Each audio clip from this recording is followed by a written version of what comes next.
বাড়ছে না? কুফরি করা, তাবিজ করা, বিচ্ছেদ করা, স্বামী স্ত্রীর বিচ্ছেদ করা, মেয়েকে বশ করা, সন্তানকে বশ করা, বাড়ছে না? সবই শিরক, এগুলো সবই কুফরি। এগুলো মুসলিমরা করছে না। মুসলিমরা এসব শিরকে লিপ্ত আছে বলেই তো অন্তর কঠিন হয়ে গেছে। ফাকাসাত কুলুবুহুম, তাদের অন্তর কঠিন হয়ে গেছে। তো একটা হাদিস বলে এখানে খালি, নবী সাল্লাল্লাহু আলাইহি ওয়াসাল্লাম বলছেন, যদি কেউ কোনো গণকের কাছে যায়, গিয়ে বলে দেখেন তো আমার হাতটা একটু, ও কিন্তু বিশ্বাস করে না যে এ ভবিষ্যৎ বলতে পারে, খালি এমনি বলেছে একটু দেখেন তো, বলার সাথে সাথেই 40 দিনের নামাজ কবুল হবে।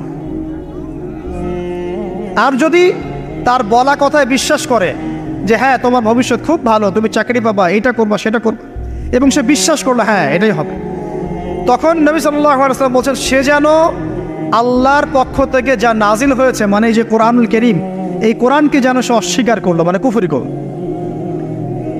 এগুলো আমরা করছি না ভাই? অনেক কিছু করছে। আমরা স্তম্ভের পূজা করছি, অনেক মুসলিম আগুনের পূজা করছে। আগুন জ্বালিয়েছেন, মাথা নত করছেন কেন? আগুনের সামনে আপনি মাথা নত করবেন কেন?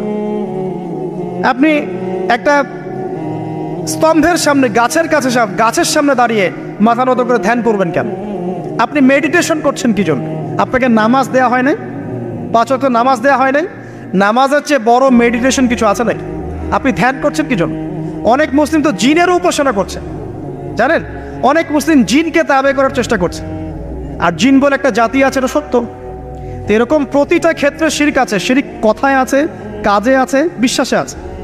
দেখবেন মুসলিমরাই আল্লাহ ছাড়া অন্য কারো কাছে দোয়া করছে, মুসলিমরা নজর মানত করছে অন্য জায়গায়, আল্লাহর জন্য নজর মানত করছে না, অন্য কাউকে সন্তুষ্ট করার জন্য করছে।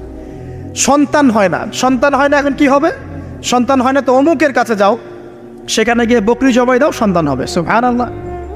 তো এই পদ্ধতি ইব্রাহিম আলাইহিস সালামের জানা ছিল না যে শেষ বয়সে তিনি বলছেন রব্বি হাবলি মিনাস সালিহিন?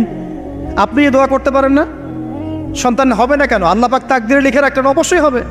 আর আল্লাহ পাক তাকদিরে না লিখলে কিভাবে হবে? তাকদিরে যে ব্যক্তি বিশ্বাস করে না সে ব্যক্তি হতাশ হয়। যা কিছু হচ্ছে আমাদের জীবনে সবই তাকদির, এর বাইরে একটা মানুষও যেতে পারবে না। তো প্রিয় ভাইরা, কথায়, কাজে এবং চিন্তায় আমরা অনেক শিরিক করছি। শিরিকের কারণে আমাদের অন্তর কঠিন হয়ে গেছে। আরও কেন কঠিন হচ্ছে? বেদাত। আমল করছেন নবীর সুন্নত মানার জায়গায় অন্য কিছু আপনি করছেন, এমন এমন কিছু আমল করছেন যেগুলোর সাথে রাসূলের সুন্নতের কোনো সম্পর্ক নাই এবং সাহাবীদের সুন্নতেরও কোনো সম্পর্ক নেই। এই ক্ষেত্রে গিয়ে আপনি বেদাত করছেন, বেদাত করে অন্তর কঠিন হয়ে যাচ্ছে। অন্তর কঠিন হওয়ার একটা বড় কারণ হচ্ছে হারাম রিজিক। যখন আপনি হারাম রিজিকে যাচ্ছেন, সুদ, ঘুষ, আপনার দুর্নীতি, আপনার এই যে অন্যের সম্পদ আত্মসাৎ করা, হালাল হারামের পরোয়া না করা, এই রিজিক দিয়ে যখন আপনি আপনার দেহ, রক্ত, মাংস গঠিত হচ্ছে, আপনার কলবটা শক্ত হয়ে যাচ্ছে। আমি কি বুঝাতে পারছি না? হারাম রিজিক যখন আপনার শরীরে ঢুকছে, অন্তরটা শক্ত হয়ে যাচ্ছে। একটা হাদিস যথেষ্ট। আল্লাহ রাসূল বলেছেন ইন্নাল্লাহা তাইয়্যিব লা ইকবালু ইল্লা তাইয়্যিব। আল্লাহ পাক পবিত্র সত্তা, তিনি পবিত্র ছাড়া কবুল করেন না। আপনি 10টা হজ করে আসেন, চুরির টাকা দিয়ে, ডাকাতির টাকা দিয়ে, আত্মসাতের টাকা দিয়ে, দুর্নীতির টাকা দিয়ে, যদি কবুল হয় তাহলে কোরআন সুন্নাহ মিথ্যা হয়ে যাবে। নাউযুবিল্লাহ। কথা কি বুঝতে পারছেন না? আল্লাহ রাব্বুল আলামিন বলছেন আল্লাহ পাক পবিত্র, পবিত্র ছাড়া কবুল করেন না। হারাম রিজিক দিয়ে ইবাদত কবুল হয় না। আমরা ওই যে রংপুর অঞ্চলে একবার ওই যে হারাগাছ একটা অঞ্চল আছে না, সেখানে গিয়েছিলাম। সেখানে মাশাআল্লাহ আবার বিড়ির অনেক ফ্যাক্টরি আছে। কিসের? বিড়ি তো হালাল নাকি? তামাক তো হালাল নাকি? তো সেখানে বিড়ি ফ্যাক্টরির অনেক মালিক আছে এবং তারা মসজিদ কমিটির অনেক দায়িত্বপ্রাপ্ত আর কি। মুসলিমদের গায়রত্ব এখন নাই, মুসলিমরা এদেরকে আবার মসজিদ কমিটির সদস্যও বানিয়েছে। তো এখন মসজিদ কমিটিতে এসে তার প্রভাবে আর ইমাম সাহেব টিকতে পারে না। দুইজন বলে নামাজের পর হাত তুলে দোয়া করতে হবে, দুইজন বলে করা যাবে না। ঠিক আছে? এই নিয়ে ক্যাচাল, এই ক্যাচাল হতে হতে দেখা গেল এক পর্যায়ে মারামারি পর্যন্ত হয়েছে। মসজিদ ভাগতো হয়েছে, মারামারিও হয়েছে। তো সেখানে আমাকে দাওয়াত করেছিল যে ওয়াজ করার জন্য, দোয়া করার কথা বলছে। তাই আমি বললাম যে দোয়া করে লাভ কি? দোয়া করলেই বা কি, না করলেই বা কি? রিজিকটাই তো হারাম। আপনি তো তামাকের টাকা খাচ্ছেন, তামাক। আপনি মাদকের টাকা খাচ্ছেন, এটাকে হালাল না হারাম? তো হারাম টাকা দিয়ে হাত তুলে দোয়া করলেই কি, না করলেই কি? দোয়া তো উঠছে না উপরে। আগে হারাম রিজিক ছাড়েন, তারপর দোয়া করুন।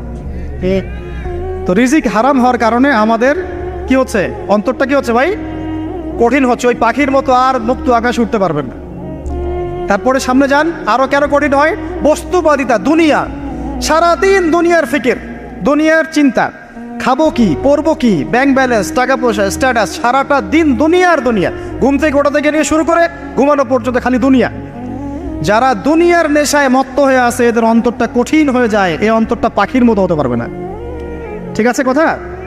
যারা দুনিয়ার নেশায় মত্ত হয়ে আছেন এই অন্তরটা কঠিন হয়ে যাবে, পাখির মতো হতে পারবে না। তারপর কি, আরো সামনে যান, দিনই জ্ঞান চর্চা না করা অন্তর কঠিন হওয়ার কারণ। আর কি কারণ? পাপ করা, পাপ। যত বেশি আপনি পাপ করবেন, যত বেশি পর্ন দেখবেন, যত বেশি মাদক খাবেন, যত বেশি জুয়া খেলবেন, যত বেশি অহেতুক সময় নষ্ট করবেন, যত বেশি আপনি অন্যের ক্ষতি করবেন, ঠিক আছে, নিরপরাধ মানুষের উপর নির্যাতন করবেন, যত বেশি আপনি পাপ করবেন, পাপ, এই পাপ করতে করতে করতে মানুষের অন্তর কঠিন হয়ে যায়। ইবনুল কাইয়্যিম রাহিমাহুল্লাহ বলেছেন যে পাপ করতে থাকলে মানুষের অন্তর কঠিন হয়ে যেতে থাকে, এবং ইস্তেগফার আর জিকির করলে গিয়ে মানুষের অন্তর আবার নরম হতে থাকে। পাপের উপর পাপ করতে থাকলে মানুষের অন্তর কঠিন হতে থাকে। এ বিষয়ে রাসূলুল্লাহ সাল্লাল্লাহু আলাইহি ওয়াসাল্লাম বলেছেন, যখন মানুষ একটা পাপ করে কলবের মধ্যে একটা কালো দাগ পড়ে যায়, যখন আরও একটা পাপ করে আরেকটা কালো দাগ পড়ে যায়। এইভাবে যখন পাপ করতেই থাকে তখন পুরো কলবটাই কালিমাপূর্ণ হয়ে যায়। এই অবস্থায় যদি সে তওবা করে আল্লাহ পাক মাফ করে দিবেন।